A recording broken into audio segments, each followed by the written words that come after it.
By noon, we knew that a local man had murdered 3 local women in the space of an hour. 2 of them were women that I knew. You've heard about the Me Too campaign and the stories shared through the hashtag that denounces sexual assault, harassment, and violence. I'm Faiza Amin. I'm inside the downtown YWCA. One advocacy group says since that viral campaign, more men have been stepping up, pledging to end violence against women. More workplaces are also looking to take more steps in addressing sexual misconduct. It's very prevalent. It's happening in every industry. You know, I don't think there's ever been a more critical time to have the conversation and to see some real change take place. There's definitely been an increased demand for our services. We've seen more workshop requests coming in from people working in the education sector.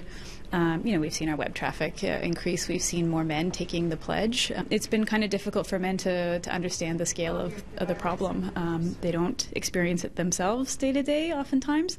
So I think this has been a bit of a revelation, and it's called for a little bit of a gut check, a little bit of self-reflection, and a little bit of understanding what their role can be. The numbers continue to be staggering. Recent data from White Ribbon shows there are 460,000 sexual assaults in Canada every year. Out of 1,000 of them, 33 are reported to police, 29 reported as a crime, 12 have charges laid, 6 are prosecuted, and 997 assailants walk free. Only 3 lead to convictions. Those numbers featured in this guide for Ontario educators. This is one of the many resources White Ribbon says will be made available to the province's educators Wednesday night. This event is part of the 16 Days of Activism, a United Nations global campaign to end violence against women and girls around the world. Throughout this international effort, White Ribbon, a global movement to end violence against women by working closely with men too, plans to be active in raising awareness, educating, and doing outreach work, one of which includes this event inside the YWCA, where attendees, including stakeholders and the province's Minister of the Status of Women, learned more about sexual violence prevention initiatives for the province's educators. You know, helping educators to know how to direct their students through that kind of learning, you know, what consent is, the different spectrums of gender, how to understand how to be an active bystander.